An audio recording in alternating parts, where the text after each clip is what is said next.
dark in here, huh? Oh, there we go. Right enough. I'm gonna wait for people to come in first before I start talking. I guess that's how this goes. Anyway, it's questions, right? Q&A.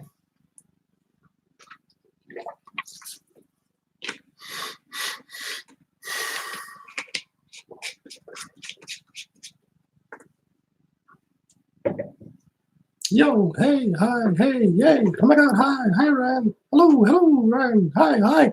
How do you do with people gonna too many? I'm gonna light some incense.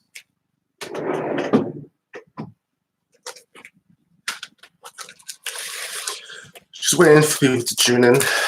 Give everyone a chance, you know. Maybe I'll just start straight away. Let's do that instead. Just light this up.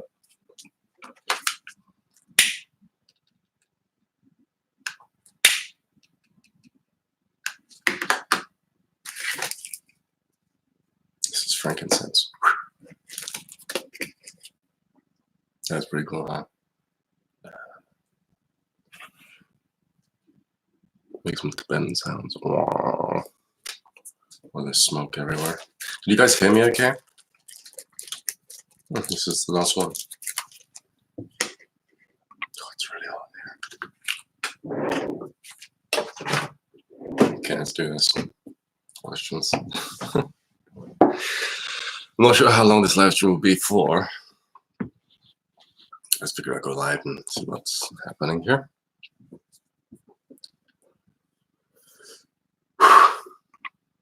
Okay.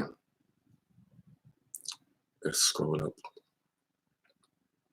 Feel free to use the super chat if it's still cool with that. Okay. First one. How do you deal with people getting awful to you? This is from Beyond Nemesis.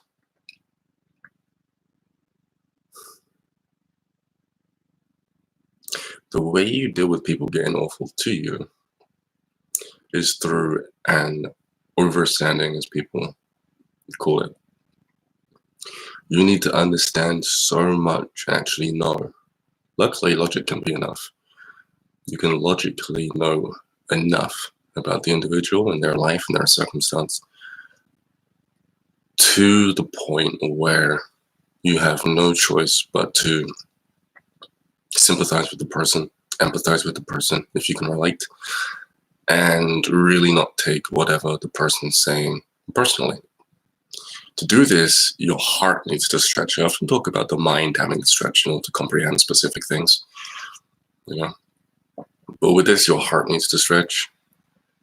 And so you might have to take time out to do some type of meditation where your heart is able to open up enough to a point where it starts to change your state of being, which then allows you a wider degree of perception in order for you to perceive your reality. The meditation doesn't have to have anything to do with the person or letting things go about the person. Anything to do with your situation, actually. Oftentimes when people do this type of meditation, they try to deal with the situation at hand.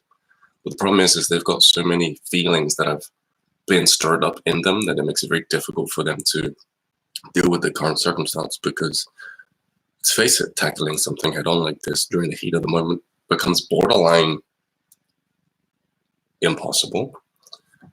It's not completely impossible, it's just difficult. And so you can do a meditation where you just think, in order to stretch your heart, about things that naturally make you happy anyway. Some people like to watch cat videos.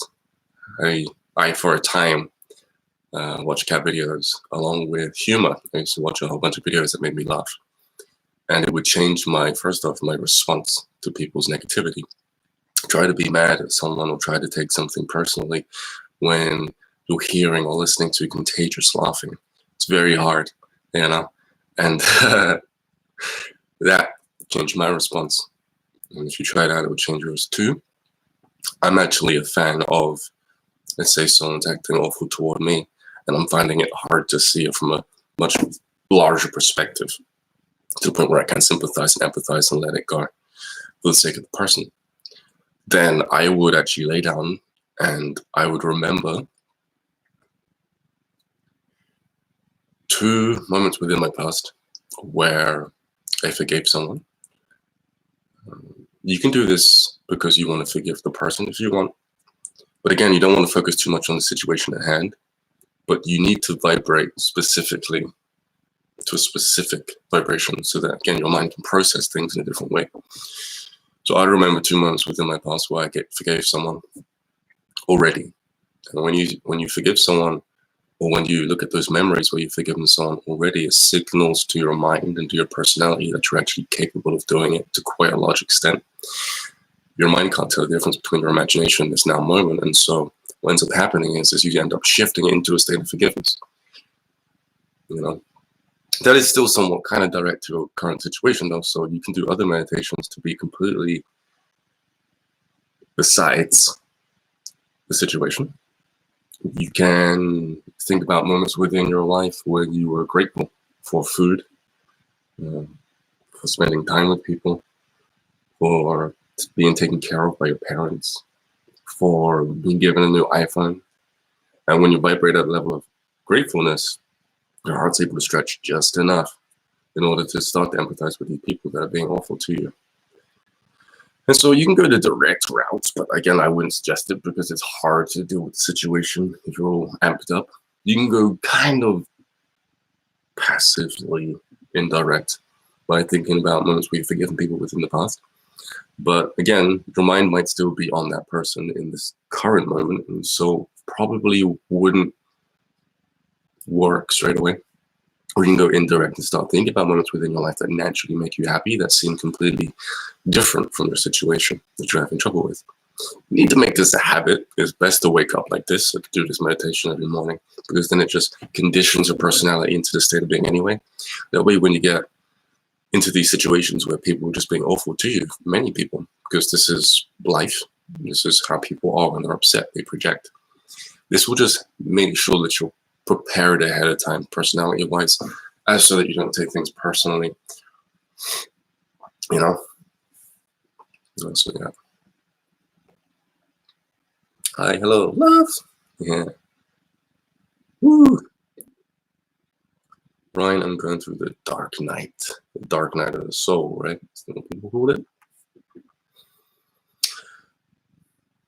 I make assumptions on the dark night. It sounds like it's when the worst of a person comes out, right? There was a period in 2019 where this was happening to a lot of people, and they were dealing with their reactivity toward people, which, as the name suggests, dark night is often quite negative. It's like the dark side of people come out, right?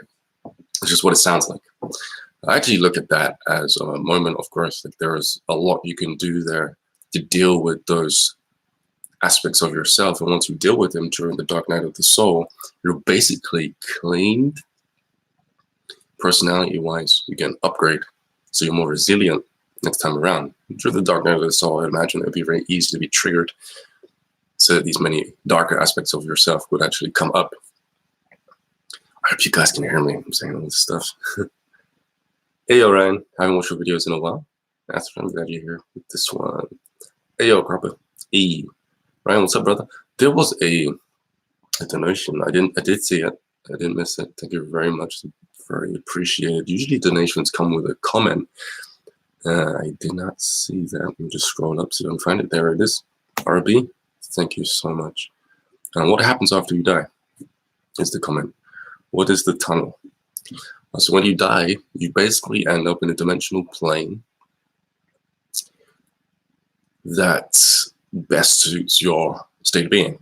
And so if your state of being is relatively unconscious, you'll most likely go to the etheric plane, where a lot of wandering souls are when they're trying to figure themselves out. They're trying to become conscious. They're trying to become lucid in this plane of existence, the ethers. And during that time, as they become lucid and they start to remember their life before, and they start to remember in fragments how they died and stuff like that, they go through a kind of death process with their personality. You know, it's very traumatic. They have to face a lot of things that they might have said or done within this lifetime. And once they get to that space, though, where they start to feel remorse and they start to look back at their life, they end up ascending to another plane of existence where you start to review your life here. And you are literally in memories at that point. or representations of your memories. Kind of like simulations of your past, where you're able to feel the impact you had on others. And based on how you deal with your life review, will determine your next level of ascension to another plane of existence. Usually the way to get out of this is you need to become very heart-centered. And when someone's broken down a lot, when they see all the mistakes they've made, they can't help but admit to all of the pain that they've caused people, and even themselves. They might end up looking at themselves as a child and seeing how maybe they took pain out on themselves to the point where they start empathizing with themselves, you know, like, you shouldn't have done that. You didn't need to do that. Everything was actually okay. To the point where, because of their headspace, they end up maturing. And so a lot of these dimensional planes have a person mature psychologically so that they can then resonate on a different frequency, which then elevates them to a different plane of existence. You keep going until you start meeting the planes of existence's frequencies, where there are Buddhas, saints, Jesus, and all these other, I guess I can say, Masonic figures, beings, or people that have lived here and figured a lot of stuff out, and then some. And then they tend to teach you things. During this time, you become so self-aware of what you are, not just here, but in past lives and other multidimensional realities, who you've been and what you've been, that you become different. If someone saw you, they would be like, you've changed. You are you. You're all this other stuff, but you're also you, the you that I remember seeing during your earthly incarnation. Next, RB. Another, it's the same person. Thank you very much for the donation. $9.99. What happens after you die? Yeah, that's what happens. And when you get all this information, when you start to really be your multidimensional self again, you end up realizing that you actually have the say over whether or not you incarnate. A lot of things are actually are based on your decision. And when you're here, you think that destiny and the universe and God and other beings have a say over what happens to you in the afterlife or what happens to you here. But you'll realize that when you ascend to these planes of existences and your mind stretches and your being grows, that it's actually always been you. It's really nice. Yeah. Megan, thank you very much for your donation. Wonderlin, is it possible to time travel on accident without any sort of meditation beforehand? I would say so. You'd have to get into some type of situation whereby you trigger it. So your environment around you would have to be the cause of this spontaneous travel. There are possibly many things that could happen to you which have you time travel by accident. But I guess that would be like catching lightning. It would be quite difficult. Rare, to say the least. Arlosh, is that how you say it? Thank you for the donation. Is living to 500 years old possible? Yes, it is. Matter of fact, 500 should be easy, and there's specific reasons why. Is the current lifespan way too short for human emotional development? Not for human emotional development, because you can develop emotionally anyway. However, if you want to complete your emotional development in this lifetime, it is too short. If you want to complete it, like finish it. Living to be 500 years old is possible if you bathe once a day, deal with your emotions. I don't mean suppressing them or subsiding them. Tell the truth, so you're going to be completely honest. And learn the art of clearing your ego. Is that too much information? Should I have something? If you clear your personality, you will live a very long time. Because what makes people age, one of the biggest factors that make people age is the fact that we hold on to personality refinements. Like when we meet people, we add to our personality, we identify with a way of being, and then we hold on to it. And it blocks our emotional body, it blocks our energy bodies because it's stacked up with information, too much information. And we can just keep adding and adding to our personality.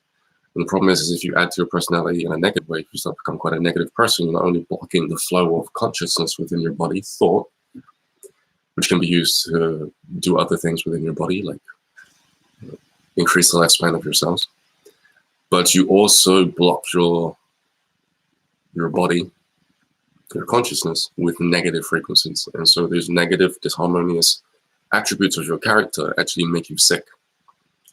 And so if you do all those things, you actually live way longer than 500 years old. If you figure that out, you'll probably live to be just over 1,000.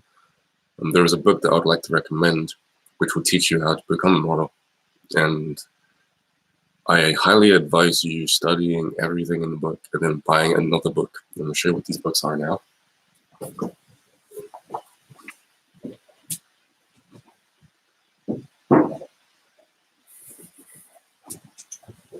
So one of them is here. I'm not actually at home right now. I moved out.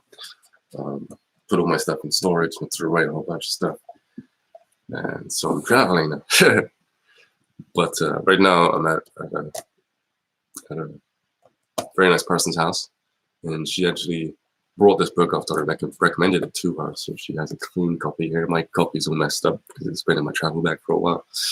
But this is called Breaking the Death Habit, The Science of Everlasting Life by Leonard Orr. Not a paid sponsor, but it is very good. Screenshot that if you'd like, and that's back to the front. But there it is. It's very cool book. The contents here, got the introduction. It's about physical immortality. It's the introduction. You got the components of physical immortality. It's the first chapter. The second is Immortal Yogis, the Living Masters. It's very cool. It talks about Leonard's accounts of meeting immortals in India. The first time he went to India, he didn't actually meet any immortals, because of specific reasons.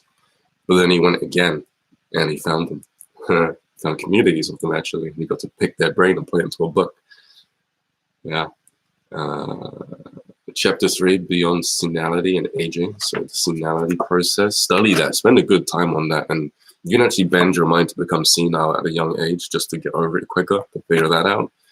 That's what I did. It put me into many different ruts psychologically and with my life, but pretty sure I figured it out to the extent that I did. Chapter 4, Spiritual Purification, the Essentials. That deals with rituals, fire rituals, brilliant. Look into fire rituals. It doesn't say it in the book entirely, this next bit of information, but also look at proteins that are created when you're warm. Your body creates a new host of proteins in the body, which is used to build the body. And the same thing happens when you're cold. So these rituals have you deal with water at different temperatures. Don't just stay with this book, study other books. There's one called You Are the Placebo, Making Your Mind Matter by Joe Dispenza, which describes in scientific detail how your body is made out of your thoughts. It's incredible. It'll completely change how you think about the aging process and even matter on a whole. 5, The Failure of Religion. This is really good. It teaches you how religion has some pitfalls, but also how you should stay open anyway and kind of read between the lines.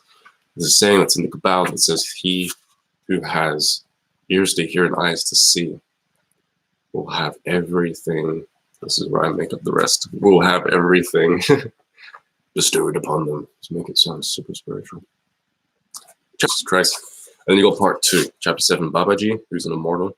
You got chapter 8, Bharati, which is really cool.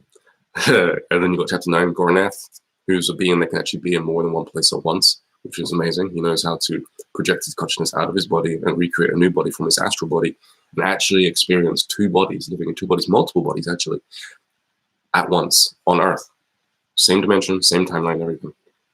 10, chapter 10, Immortality, the Stages of Mastery. And then you got part 3 of the book with some more chapters, 5 chapters here. Spiritual breathing, pranayama, stuff like that. 12, more into fire rituals. 13, the name of God, which is very brilliant. 14, further suggestions for spiritual purification. There you can get kind of overwhelmed because he really lays it thick. Like there are so many more things you can do to become immortal. It's ridiculous. It's not just one path. There are so many things you can do. Chapter 15, Personal Mastery and Citizenship. It teaches you how to live amongst people and be immortal. One of the immortals in the book lived to be 300 years old. He says, stay away from people. There's another guy who goes up to 10,000 years old, and he's around people. So he figured something out, and he's still able to live very long. whilst being amongst people, which is really important because we are actually communal beings. We can spend time alone, which is good, but once we're at a specific stage of being alone, we kind of yearn for human connection. There's a reason for that. It doesn't say it in the book, but you'll most likely figure it out with a bit of awareness. And then 16 conclusions. So you're immortal. What's next? Pretty cool book. Get it? I suggest you get it. Again, it's Leonard Orr, Breaking the Death Habit, Science of Everlasting Life. And thanks for your donation again. Yeah, $25. You guys are great. We got another one. 1Q84, $5. You guys are just brilliant. This one's going to be a thick one. I'm going to try and answer these questions a little shorter. I'm not sure if you guys mind. I recently got it in my head that people don't like really, really long questions. Or answers. Sorry. I've been seeing tons of repeating numbers recently, 333, 444, 555, etc. What does this mean? What actions should I take when I see these? 444 is a foundation number, so whatever you're doing, do more of that. 555 is a travel number. You're probably gonna, or you probably have been thinking about traveling and building a new foundation. So 333 is just be wary of people that might try to dissuade you from your choices. There are some people that will actually help you out, but if they're pushed too far, they might not be so willing to because of their fears and their doubts. Cool. Julian, hey buddy. 199. It sounds like I'm reading feels like I'm in Whole Food reading the thing. Reading all the prices. It feels like I'm imagining my phantom body when I'm practicing astral projection. How can I figure out what is my imagination versus feeling my phantom body? So what he's talking about here is the astral projection course that I have over on my website. In there I talk about accessing your phantom body because you can actually astral project without using your imagination. The imagination takes a lot of time and a lot of energy. And if you use your imagination within an astral projection technique, it can split your focus, having you drain your mind and your energy that you're putting toward meditation. That will then result in you falling unconscious quicker, losing focus much faster. So I get people just to access the phantom body, which is the closest thing you'll feel to your astral body. So here, he's having an issue that some people have. All you got to do is you do the phantom exercises. And if you think you're creating it with your imagination, then stop and deliberately create it with your imagination, then go back to the exercises. You'll start to notice if you do that enough times in that moment, what the difference is. Then once that becomes clear, just keep going with the phantom body. It should get rid of any doubt you might have when it comes to accessing that aspect of your astral body. Yeah. Whew. I need to chill. I'm speaking way too fast. I was going to let some people know that I'm live. I'll take a little short break. On the Facebook, if you guys want to connect to me on Facebook, you can. It's Ryan Cropper. That's my main profile. And I also have a group called Ryan Cropper's Friends.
I want to go over to Instagram, let them know too.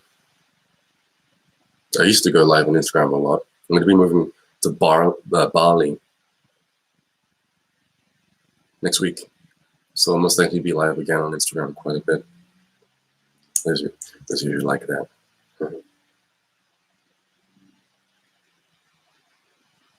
Almost done.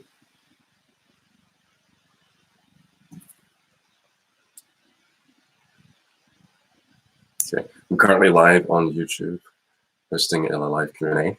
So if you guys want to join, you can. It's going pretty well. See you there. Man, my mustache is getting to the point where it is covering my lip. Okay, cool. Let's get back to it. All right.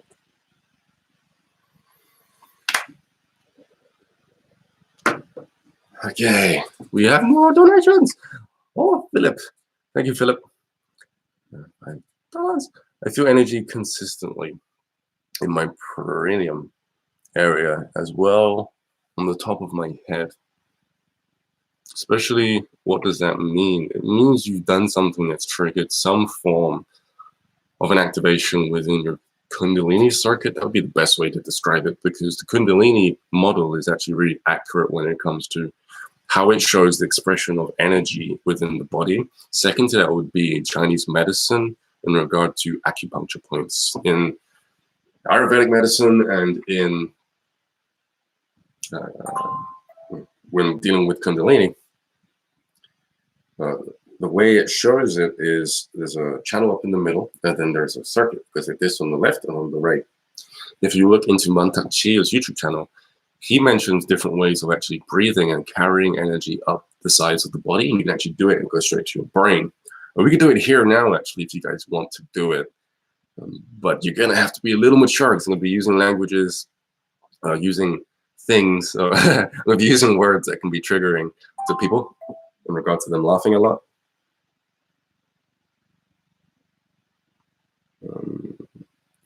I can see you guys' chat.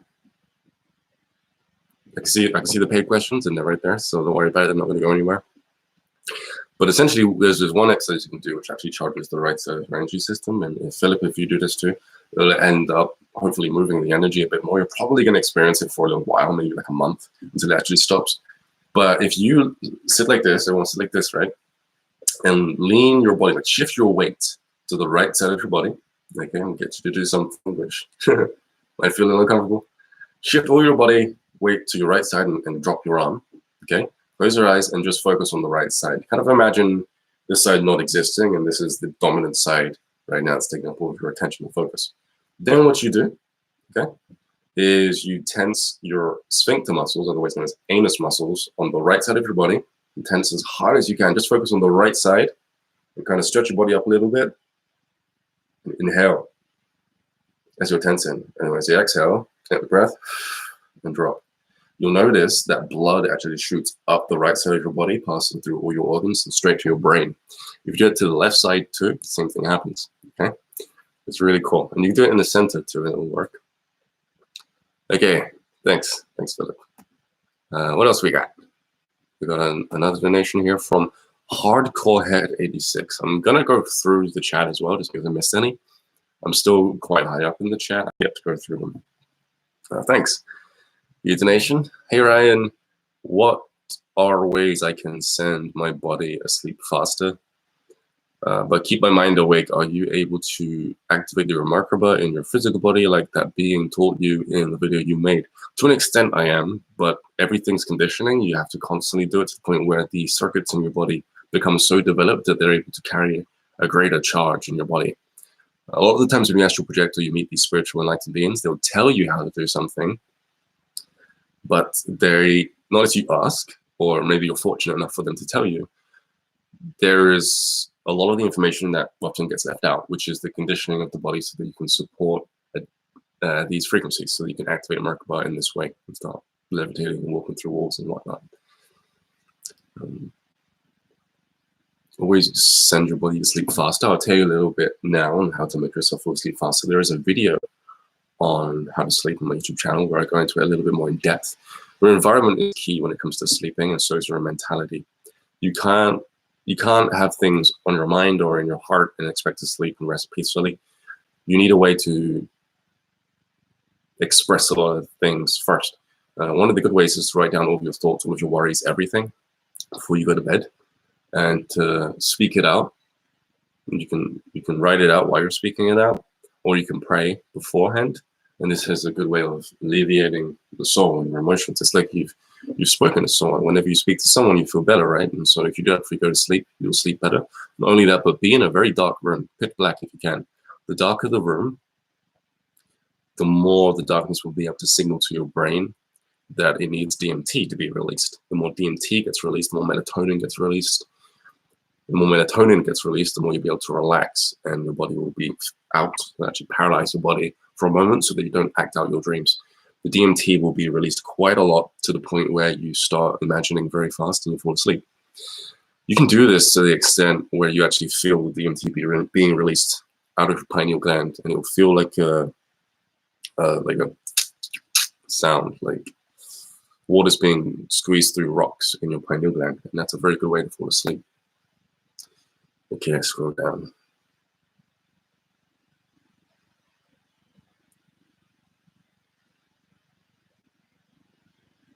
Here's another paid question that I didn't get to just yet from Blazra. Knock 20. What's Knock? Like, where are you from? I'd like to know. Possible to prove AP to the public and experience? Yes, it is. If you're able to astral project enough to this realm, they call it real-time realm, then you can actually project your consciousness into people's dreams. You can take them out of body and you can experience the astral realm with them. If you end up speaking to people who are quite popular, then say if I did it with Russell Brand, then he would be able to tell everyone that it happened, right? But then again, it's his word against skeptics. And so the best way I like to prove astral projection is to get people to do it. The easier and the simpler I can get people to try it out, the better my chances of proving it to them. Essentially, they're proving it to themselves, which is pretty cool, because it's hard to prove being out of body when you're in another dimension. Like if I was just to astral project here, it's hard for you to know that I'm doing that because you're not going to be able to see me. I'm going to be elsewhere. Unless I can materialize my astral body in such a way that you can actually see it on camera, or somebody can actually see it or feel my presence, which can be done too. To have that level of skill, you need to be very good at astral projecting. But it is possible. You just got to try it by yourself. If you want to prove it to someone, get them to do it. And then you're set, you're done, right? If you want to prove it to a mass amount of people, you got to get really good. Okay. Mikiroko. Oh, I think I said it right. Thanks for the donation. $2. How to cure yeast-based dandruff and cure warts. Yeast-based dandruff, you want to look at using specific oils that don't necessarily block the pores of your scalp. If you block the pores of your scalp, that will cause the overproduction of sebum within the pores, which will then make your head really greasy. The grease will trap bacteria and dirt, which will feed the yeast-based dandruff, the yeast even more, which will make them grow. Then they'll eat at your scalp even more. The reason as to why most people have dandruff in the first place is because, can I say that? From what I know, there's a lot of food there, so there's a lot of dead skin. Getting into a routine where you're able to cleanse your scalp would be very smart. And so you can get small amount of watered down turpentine, okay, which is a pure oil, which you buy purely from a tree, on your scalp, and basically dry brush your scalp. Get a very hard bristled scalp brush, and just go in circles, go in every direction that you can, so you can break up some of the dead dirt and get that oil underneath the skin and into the pores. What that will do, if it's watered down enough, is it won't block it too much, causing the over production of sebum, but it will also wipe out any bacteria that's on your scalp. Now, this is good and it's bad, because everyone has bacteria on their skin. You have good bacteria and bad bacteria. You're going to wipe out both of them, and that can cause some issues, obviously. But if you kind of toil the land, so to speak, in a specific way, put the right things on there, you'll be good. Like coconut oil is very good for producing or for feeding the right kinds of bacteria that should be on your skin.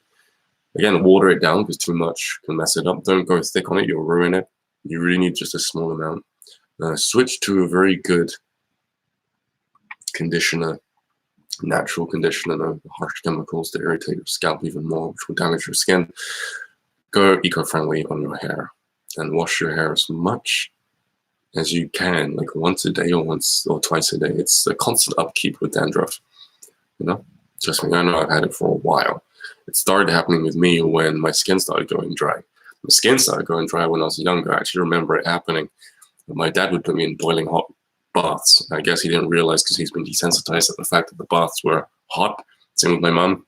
And so that damaged our skin as babies, or as children.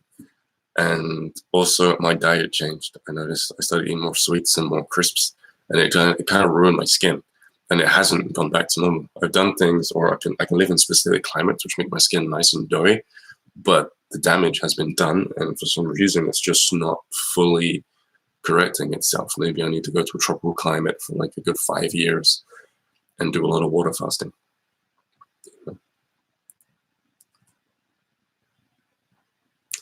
Abby Powell. Powell's a strong name, last name.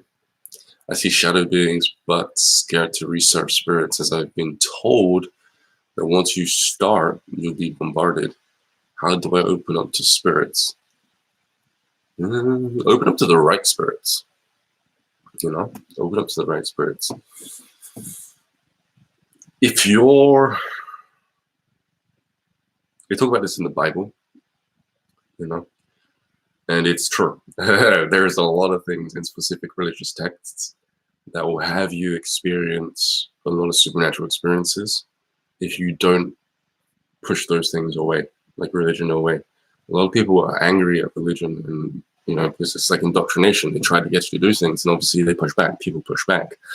But the reality is there is some truth to it if you're able to notice it. There are many ways of interpreting what's being said in the Bible. And if you're aware and your mind is open, you can read specific phrases that like other people would read, and you'll get a completely different opinion on it. You'll see it completely differently. Get the golden nuggets. And so one of which is surrender. If you surrender yourself, in a sense of just surrendering what you like, for example, comfortability. In the spiritual realm, it's more of a give modality, in the sense that sacrifice is kind of a thing. Not many people would want to hear that, but it's the truth. And it goes as you can do little sacrifices. For example, you can sit in a very uncomfortable position for God, or source consciousness, or Yahweh, however which way you've been learned to interpret source consciousness. And you can do it because you're giving up comfortability in the hopes that you're able to connect to a divine spirit. People do this with fasting. They give up worldly possessions and things that cause pleasure, and they still eat. They just don't eat things that they enjoy. They do it on purpose. And they do this as a way of opening themselves up to God, you know, to kind of have God notice them. If you simply sit in a specific position and have your hands up, what will end up happening is having your hands up is quite tiring. And if you're doing it because you're using it as a form of sacrifice, things will start to take notice, okay? If your heart is in the right place and you're loving, okay? If you do this negative, if you're negative and you do this, it's not smart. What will end up happening is you'll start to get attention. You gain the attention of many light beings, angels, interdimensional beings, spirit guides, God. Things will take notice. And so you can think about things as much as you want, you know, and they'll raise the frequency, but a lot of the communication to these light beings kind of hinges upon what you're physically able to do, what you're physically willing to do. Okay? That's when the big guns come out. I see shadow beings, but scared to research spirits. Yeah. I probably wouldn't research them if it's freaking you out. Crixus. Nice. Ryan, is it possible to create your own independent kingdom in the astral realms, whether you're alive or dead? First off, thanks for the donation. It's much appreciated, especially now. If you guys have been keeping up with social media, you will know some life changes that I'm going through. Pretty cool. Pretty cool. But it is possible. It is possible. It's actually easier to do if you have a group of people in the astral plane to create your own dimension, like a pocket dimension, or a house that's taking up residency in another plane of existence. Whether you're alive or dead, you can do this. A lot of dead people do it. They do it out of pain.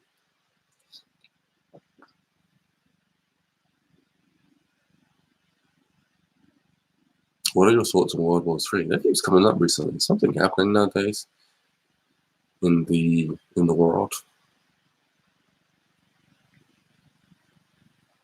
I just saw a really cool question. Where is it?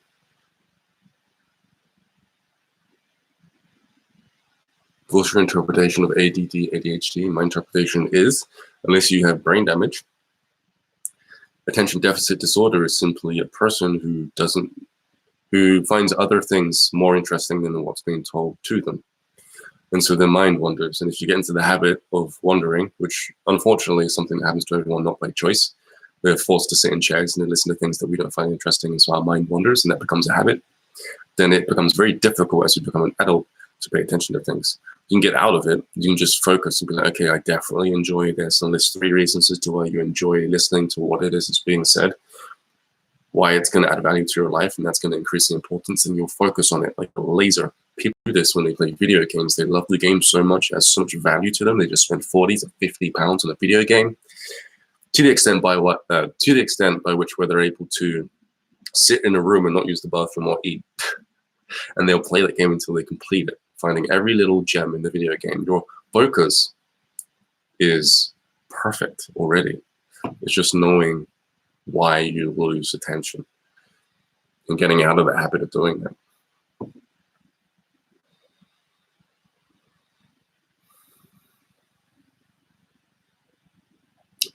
Ryan can spam. That's he actually paid Ryan, but missed it. I like that. Yeah, my thoughts on World War III. I guess it's coming. It's in the collective, right? Everyone's thinking about it, and what you think about, you do. If you want war to happen and you're anticipating it, you're going to become a war-type person. Your mentality is going to shift. You're going to become very against certain things and very opinionated, very strong in your beliefs. And whichever way war kind of expresses itself nowadays will end up being channeled through people, so that they can then become the right types of individuals to encourage war. If that's what you want, that's what you get. You know, your actions are a reflection of your mentality. If people don't want war, stop thinking about it. Focus on something else and you'll be fine. You just got to get enough people to focus on the opposite of war. Barbie, thanks again. I love that. I used to have your thumbnail as my desktop wallpaper on my second computer. Do those with brain damage regain their knowledge after death? Yes, because after death, you're not subject to a damaged brain. And so you become more free. The shackles or the limits placed upon you by your accident disappear. And so it starts to come back. This also happens if you keep astral projecting. If you've got any type of disability or any type of mental issue, getting away from the physical body can help you think straight. And when you come back, it actually starts to change things within your biology. Because your body, your consciousness is now used to thinking properly, which sends the correct signals to your brain and starts to actually change you on a physiological level. It can be slow, but you'll start to experience a more clearer mind. You know, I'm not saying this is a cure to whatever's going on with anyone out there, if it's you as well, but it definitely has an impact. How long have we been live for? 46 minutes. I'm going to stop at like an hour. Okay, I'm stopping an hour. I guess people on Instagram and social media saw my message because the viewer rate went up quite a bit. But thank you again for the donation. It's much appreciated.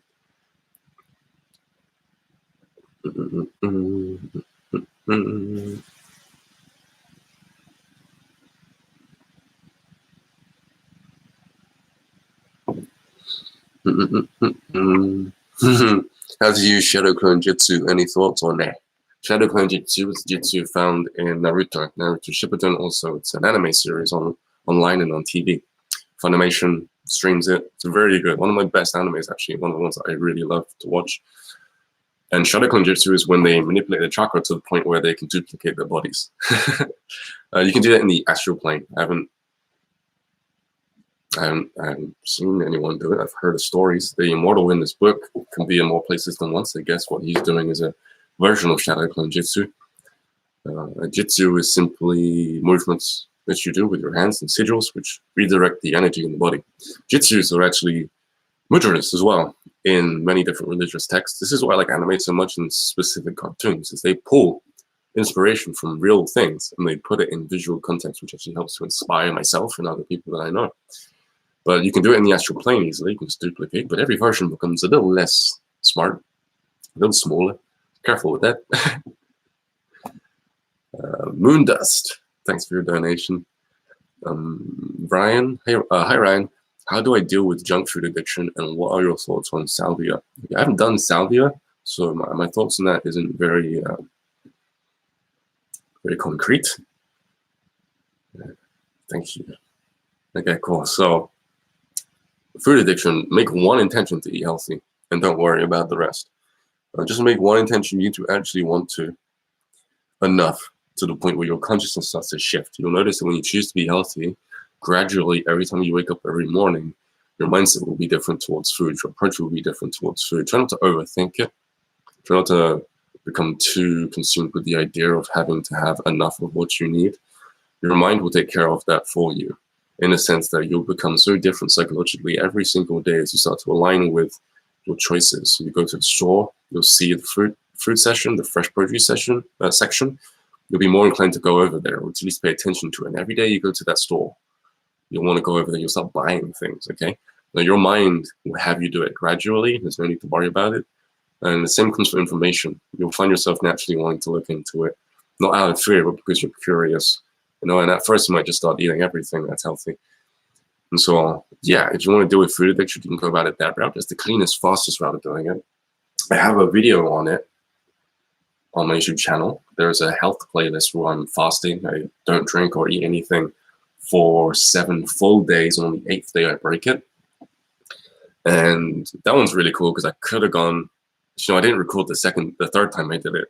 I've done a fast like that a few times. And on the third time, I wanted to shoot for 2 weeks, but I didn't because my mouth smelled so bad that it got to me.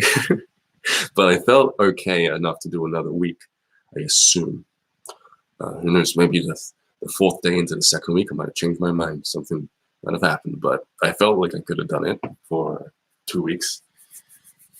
And so in that playlist, it talks about fermenting foods, bacteria health, like culturing bacteria to help strengthen your immune system, to help strengthen the functions of your body, to help break down food properly once the food is entered into your mouth and into your stomach, so that you're getting all of the nutrients. It's very good. In that, I have a very long video on food addiction. Check it out. I probably have a couple. Yeah, but yeah, junk food, as long as you're not worrying about it, as long as you're not beating yourself up every time you eat something, you're fine. It's a transition, okay? So you can't expect to be healthy in the long run, but don't beat yourself up when you eat something bad, because eating something bad is a part of the transitioning process. When you eat something bad, you not only like it less, but it moves you. Experiencing it in that way, liking it less, moves you a little closer to choosing the healthy option the next time around. So it's all a process, okay? Don't worry about it.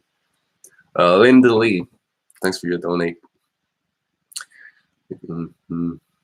All right. Just thinking, so. All right, ever since I started doing meditation, when I close my eyes, I see an eye, or sometimes eyes staring back at me. Have you heard of such? Thank you. Yeah, okay, so that's either your subconscious mind looking straight back at you. That's not to downplay subconscious mind. The subconscious mind is an extension of the universe. The universe is very strange, very powerful, very knowing. You are an extension of that. You are literally everything around you. So if I'm saying, or I'm referring to your subconscious mind looking at you, trust me, there's a lot of power there. And on that same note, it can be an extension of you in some other dimensional plane, not one that you identify with, but it can be entities, beings, such like that. It can be things that are around you that are able to peer through your mind and get into your third eye. That happens a lot when you start doing stuff like that. I say that that is an extension of you also. And most of the time, people don't realize that these beings that you're meeting are extensions of you. They're not on any shallow sense of a state of being. Most of the time, as you are, it makes sense to say that these things are outside of you, that these things are separate, because you might live in dualism. But if you take a psychedelic that boosts your awareness to the point where you feel like you're everything, you also feel like these entities. And that's when you realize that, wait a second, everything is an extension of you to quite a large extent. Then you can actually reach into the mind of entities, make them see a whole bunch of stuff and help them out in their journey and elevate their consciousness so that they can ascend into the next plane of existence. Bottle Caps, thanks for the donate. How can you get in a habit of eliminating what does not serve you? Okay, every day think about why it doesn't serve you to the point where it makes no sense to keep doing it. You've got to pay more attention to the fact that these things that no longer serve you mess up your life. If they're no longer serving you, they're taking up space. They're probably making you unhealthy. They're probably making your thoughts unhealthy. So the more focus you put into that aspect of noticing these things, the less likely you are to do the habits. Okay? It's all a process. You got to be more on the side of not wanting to do it. So you need to start building up or stocking up inventory of your thoughts in regard to not wanting to do something. Yeah, it's a day-by-day process, but anything you do every day grows. Trust me, it will work. The cool thing is about doing everything or doing something every single day is you don't need to do it every day for a month to notice success. Very quickly, if you get into the habit of doing it, you will notice your thoughts will start to change on like the second or third day. Very quickly, it's a huge snowball effect to the point where you start experiencing the results you want to experience much sooner than later. If you do it for a longer period of time, it just becomes your personality. And so it becomes more effortless. But in the beginning, you have to do something about it, about your habits or whatever it is that you're trying to overcome, or about how you want to start thinking. Let's say you want to build a new personality, you need to keep doing it every single day. I feel like I just went.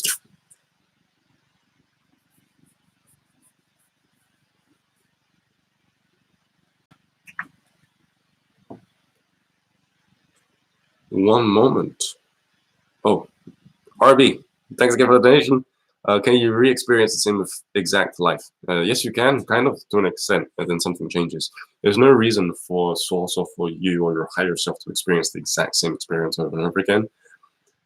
If it's, from this, there's no reason. Not unless it wants you to notice a slight difference in how you're living your life. And because of that, the next time around it will always be different. Even if your awareness is slightly different, it's still a change. So you won't experience the exact same life, because everyone has a slight alteration, whether that be a shifting of your awareness or a change in your circumstance.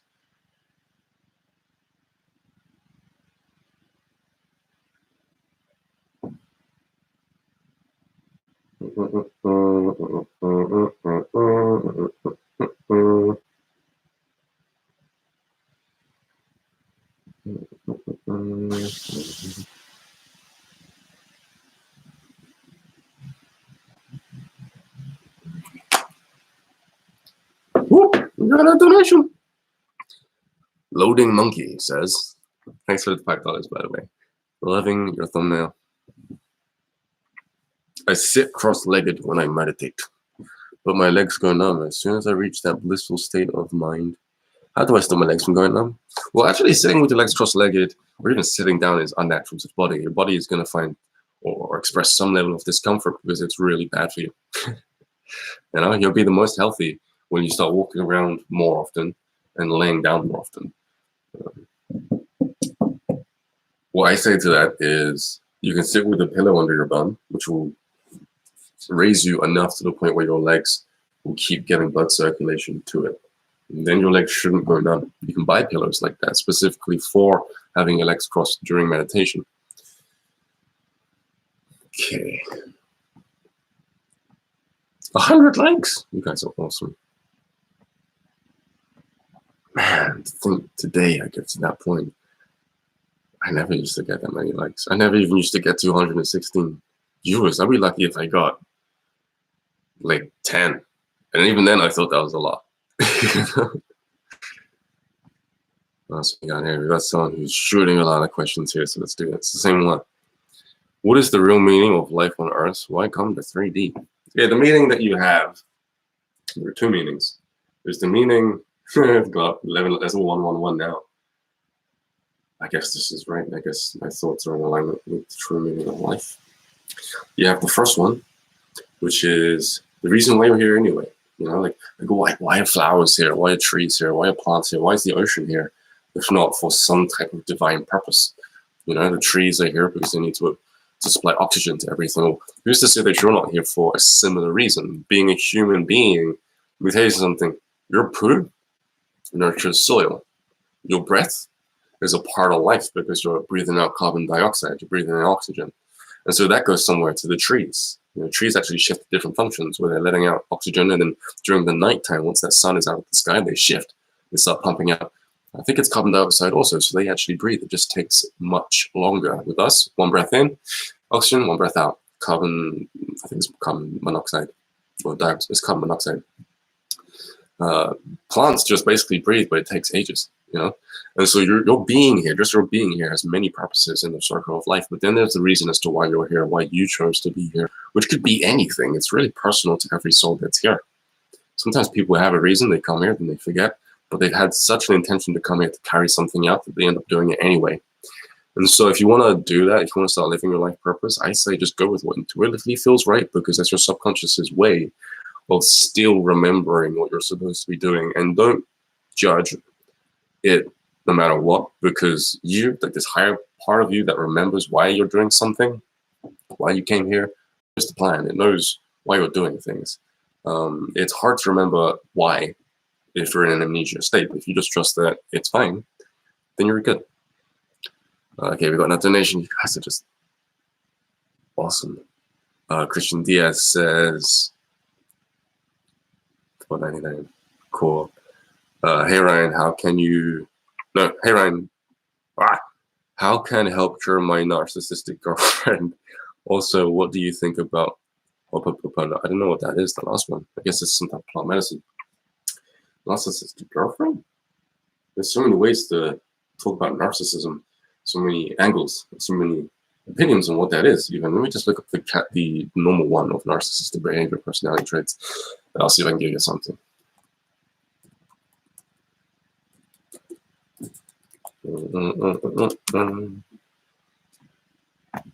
Narcissism, a disorder in which a person has an inflated sense of self-importance. Okay, so if someone has an inflated sense of self-importance, it can be out of two reasons. Maybe they didn't feel like they were important enough as a child. Maybe their parents didn't give them enough attention, or someone didn't give them enough attention. This is just one reason. And so they feel like they need to carry the weight, so to speak. I'm important, I'm this, I'm that, and the third. They're compensating for something that they were missing, you know, feeling important. Sounds really bad, but that can happen. I'm not saying that's what your girlfriend's going through. There are most likely other reasons why people are like this. But then there's the other reason. There's the other reason, which is if she's living in fear or anxiety or anger or frustration, then the mind tends to go into fight or flight mode, where the logical mind switches on, and it has a person go into self-preservation mode, where they are now the most important thing in the world and they need to take care or take stock of themselves.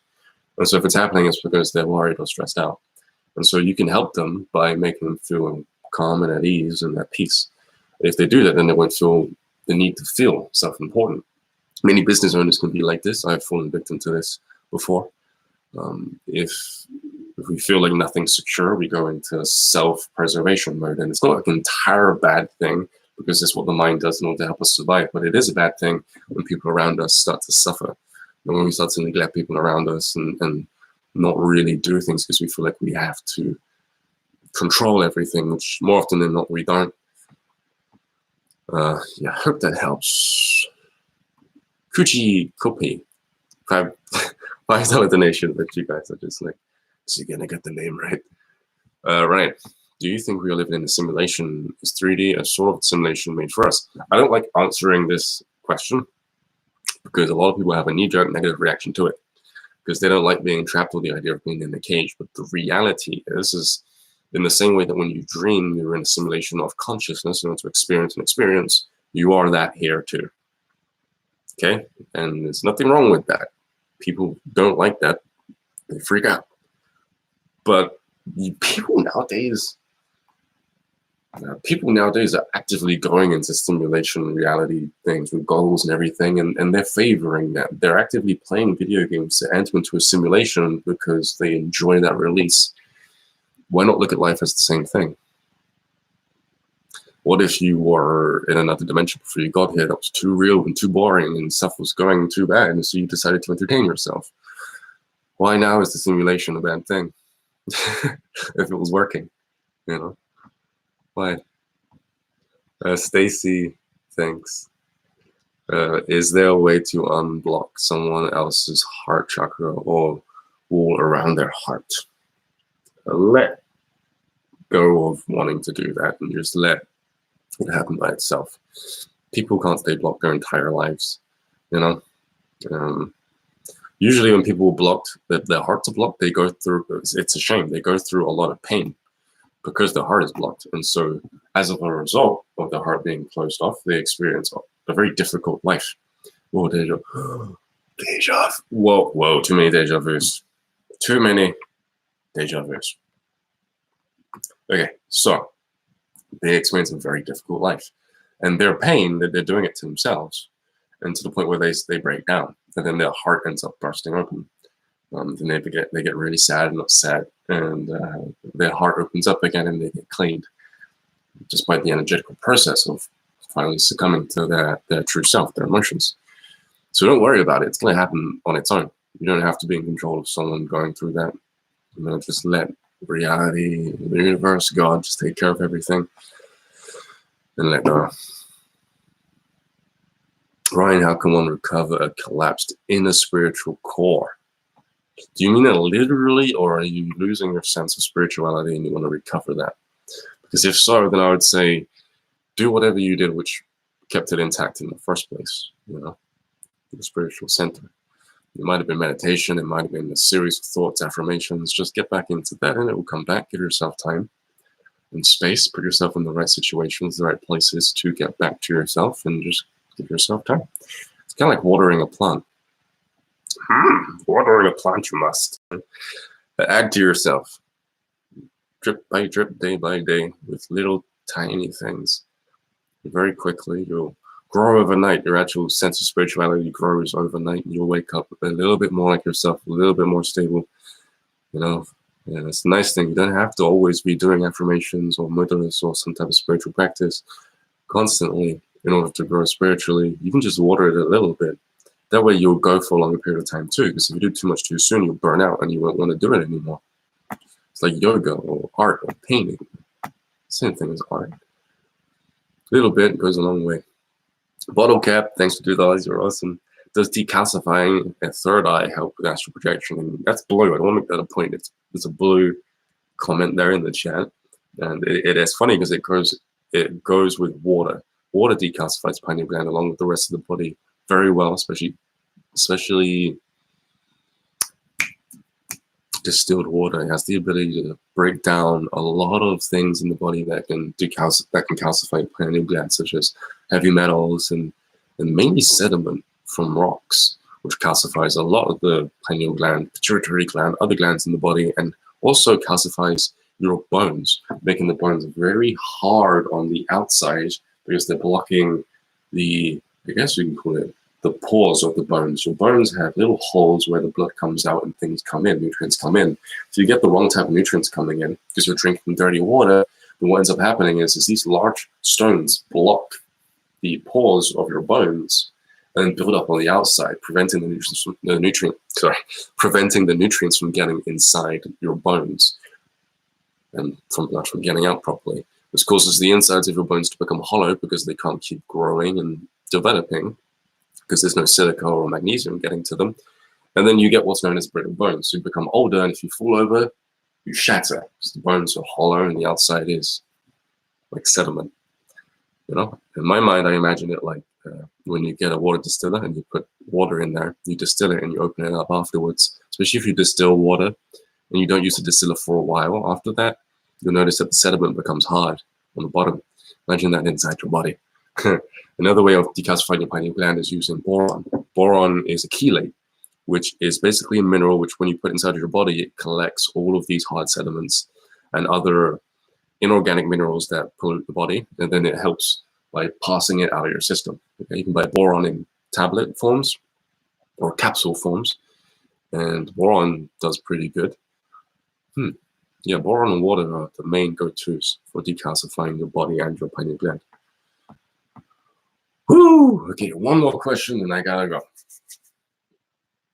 Okay.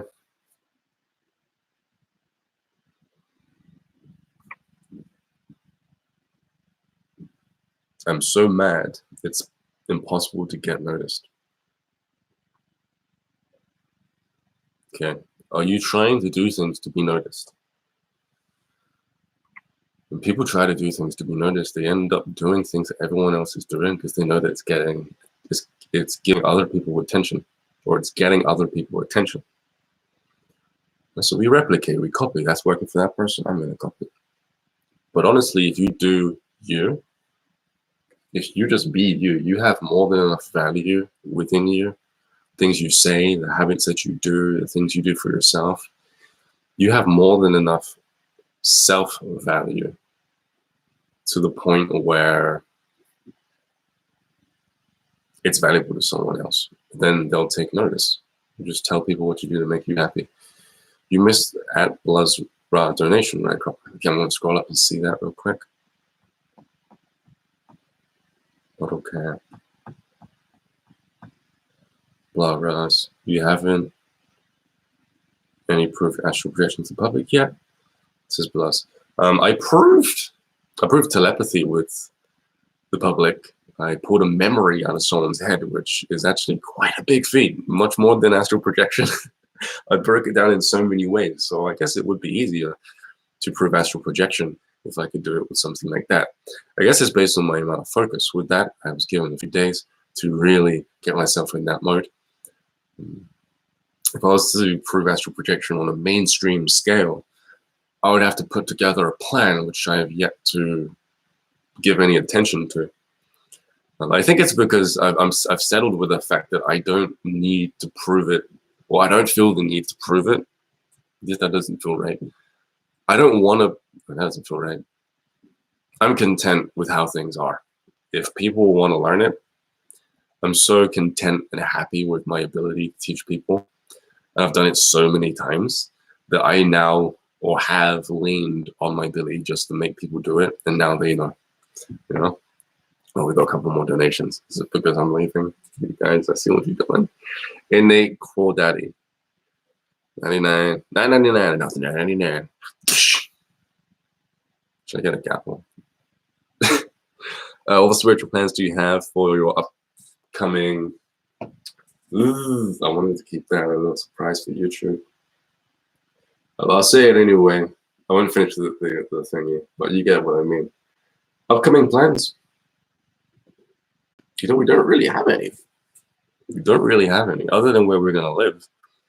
We have a kind of idea as to how we want everything to turn out, mentality-wise, with this particular individual. But really, I'm just open and free to having everything play out the best way that they can. Yeah. Benjamin Frost. Please read, how do you return to reality after severe psychedelic drug abuse? I lost awareness of my body and even thoughts. I'm absent-minded now. I'm going to answer that question in a second. I'm just going to go run to the bathroom real quick.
Okay, so how you return to reality is going through. Your mind has been stretched so much with psychedelics, it's basically impossible to go back to normal and to return to reality. But what you can do is you can sit and contemplate about everything that has happened to you on psychedelics. Okay, this is called an integration. It's where you think about everything that has happened and you put it into perspective to the point where you end up building or, oh, that went disappeared. Let me just find that donation so I don't miss it. To the point where you end up building a new state of being where you're more comfortable. I'm going to repeat that whole thing in a second.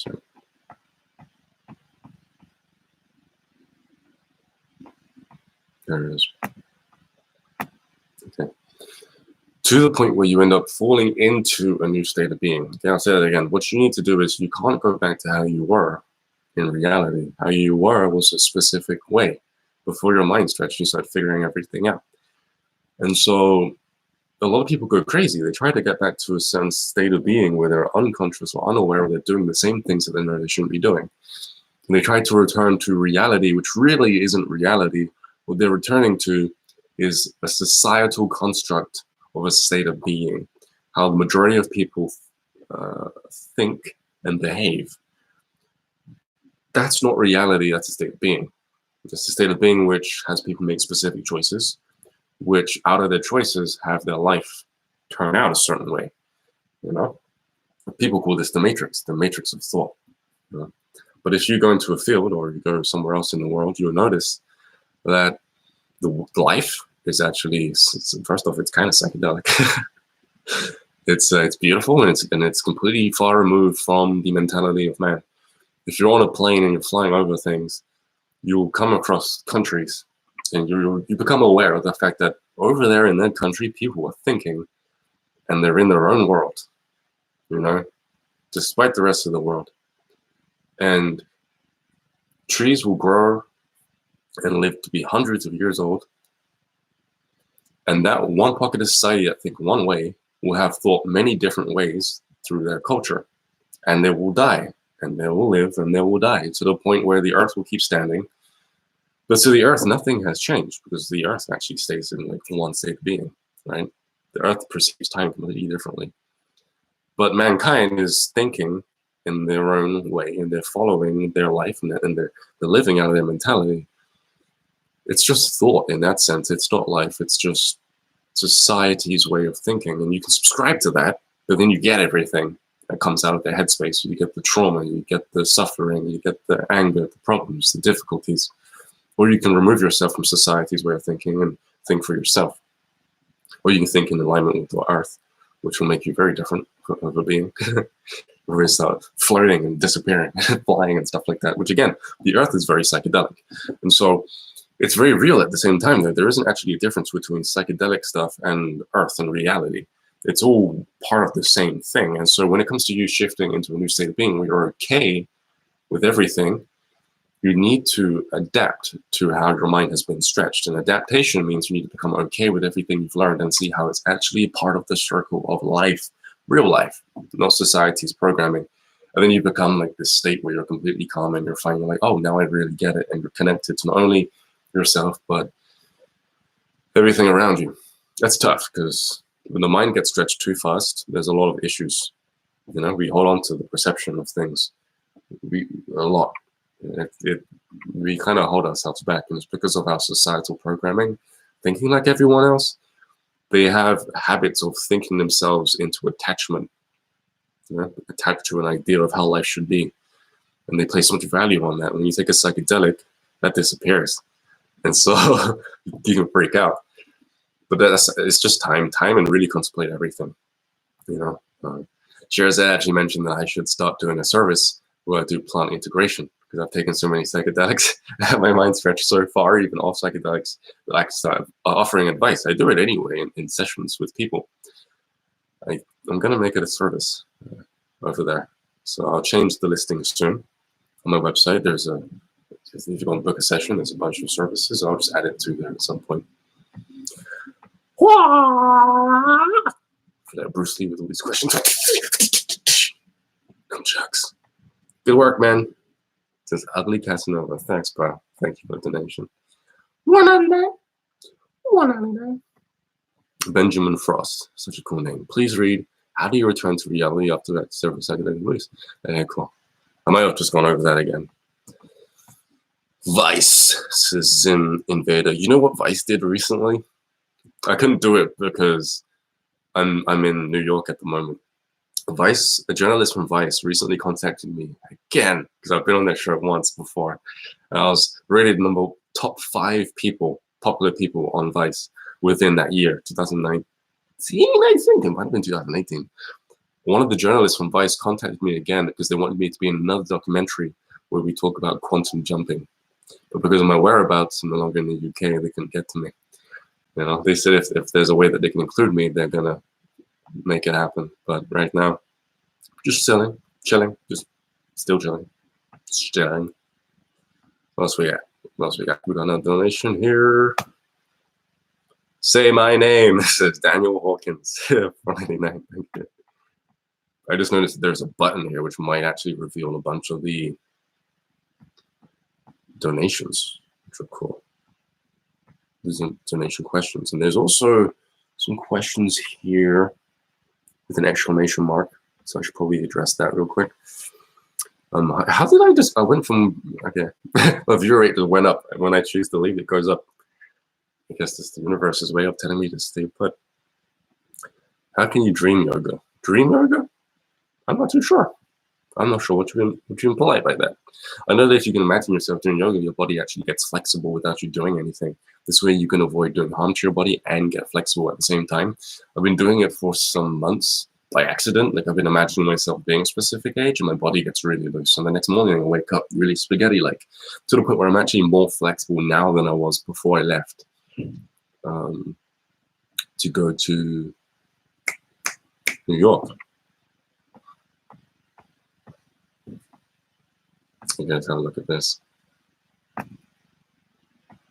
Super chat, send a highlight message. Super sticker, send an animated image. Wait, is this for me? It is for me. I can send myself a super chat? Why would it? What? What? Whoa, I didn't know it could go that high. Get to see life from the other side of the computer. Let me just look out and see if I missed anything. Shall I go? I'll wait for a sign. Kimberly! Oh, I almost missed that. Any tips on how to get past the vibrational stage in astral projection? So what you do is keep doing what you were doing, which caused the vibrations. Then the vibrations will die down and you'll be in the astral plane. Many people fail with astral projection because when the vibrations start, they end up shifting their focus to the vibrations and they try to will it to happen even stronger. Well, that only stops you from doing what it was that put you into the vibrational state for astral projection in the first place, which then has the vibrations stop because you're no longer focusing on whatever you were doing beforehand. What you're doing beforehand was probably a meditation which caused these vibrations. Usually it's like feeling astral or imagining yourself walking around, depending on the technique you're doing. Many of the techniques on my YouTube channel are trigger methods. I only recently learned this later on with this whole thing that I've been doing on YouTube. Those methods are used to trigger an astral projection, not master an astral projection. The method that I use to master astral projection can be found on my astral projection page. On my, I'm kind of right.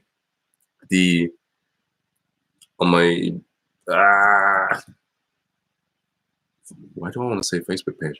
On my website, there's a course on there, Astral Projection Mastery course. That will have you master it for life. Whew, it was weird. It was like 4 of me inside my head thinking, coming up with different things. That's not right. Okay, this is how you know if there's thoughts that are yours in your head or not. If there's a thought in your head, right? Oh, you say someone's speaking in your head, and that feels like it's you. You're not quite sure. Try to say something and have it say something, the same word, at the exact same time. If you and that thing say the same word at the exact same time, it's not an aspect of you. If you can't do that, if you can't say, like, for example, banana and have this other aspect of you say banana at the same time, it's because it's actually you moving from one point in your mind to another. And you can only do that so fast. You can do it really quickly and give the impression that you're saying it at the same time, but really you're not. I say that because maybe just then I had 4 people in my head. Whew. Oh, I guess that's my sign. Okay, let's finish this. Grand Etas 50 SEK. How would you say that? That's happened before as a donation. Some part of the world. Do you have any experience with nature spirits, gnomes, fairies? What do you know of their nature of existence? Okay, so I've had a lot of experiences with nature spirits, gnomes, fairies, giants. Last night, thank you for reminding me. I had an astral projection experience where I met giants last night. Quite a few of them too. Cool. I always forgot that. Okay, so there's a dimensional plane of existence that exists where there are light beings that are known as Fae. These light beings literally look like light. They shapeshift a lot when you enter their dimension. It's very rainbow, very color-like. It's very Skittle-esque, you know, like someone's gone a bunch of Skittles and gone like that. And when they cross over to our dimension, they take a form. The form can look like a little gnome, it can look like a little fairy, usually it's like a face, like a Cheshire cat in Alice in Wonderland. You get some very weird things showing up. Now they can materialize in our dimension and take a form of a little person or a giant or some type of fairy or a nature spirit or a dragon, if you're lucky. But more often than not, they materialize in neighboring dimensions. So if you astral project, you're more likely to see a bunch of these things. These creatures of sort can be very loving and benevolent. They can help you find things. They often help you find things. They're very obsessed with hiding things and finding things. Or they can be really annoying and they can screw with you. So they can take your things, you know? Or they can like flick at your ear and then disappear. It's really annoying. And so that's my experience with those types of spirits. Then you got other nature spirits, which are like huge, and they're not really classified as fae at this point. If anything, I would consider these things, if I was to write a novel, gods to the fae. You know, if fae had to worship something, it would be nature as a whole. Wind, fire, earth. Wind, fire, earth, water. Metal, probably not metal. Metal is representation of a different element. I'm not going to say it on live because I want people to figure that out. Chinese mysticism, they figured it out. Whew, that was a lot. All right, that's it. That is it. That is it. I am finito, finished. Enjoy the rest of your days. It sounded dark. Enjoy the rest of your days. Enjoy the rest of your day. I've been Ryan Jason. This has been Your Potential. If you guys want any type of life coaching or you want any type of courses which will teach you how to do things such as astral projection, then you can head on over to my website, ryancropper.com. I will be going to Bali next week, and so my time slots are going to shift. They're going to change. Expect me to contact you if that does happen, so I can reschedule you if you do end up booking tonight or tomorrow, whenever you want. Just so I can get you on a timeline where it actually works out for both of us. This happens fairly fluidly. I've gotten used to doing this, like rebooking people in this manner, because I do travel quite a bit. And now that I'm no longer in the UK, I'm going to be traveling a little bit more. But I stay in places for a long period of time. Bali, I'm going to be there for like 3 months, maybe more or less, depending on what we decide to do. But that's a relatively long time. And so there'll always be a chance for you guys to talk to me some more. And this has been fun. I've had some fun here. And enjoy the rest of your day. Peace.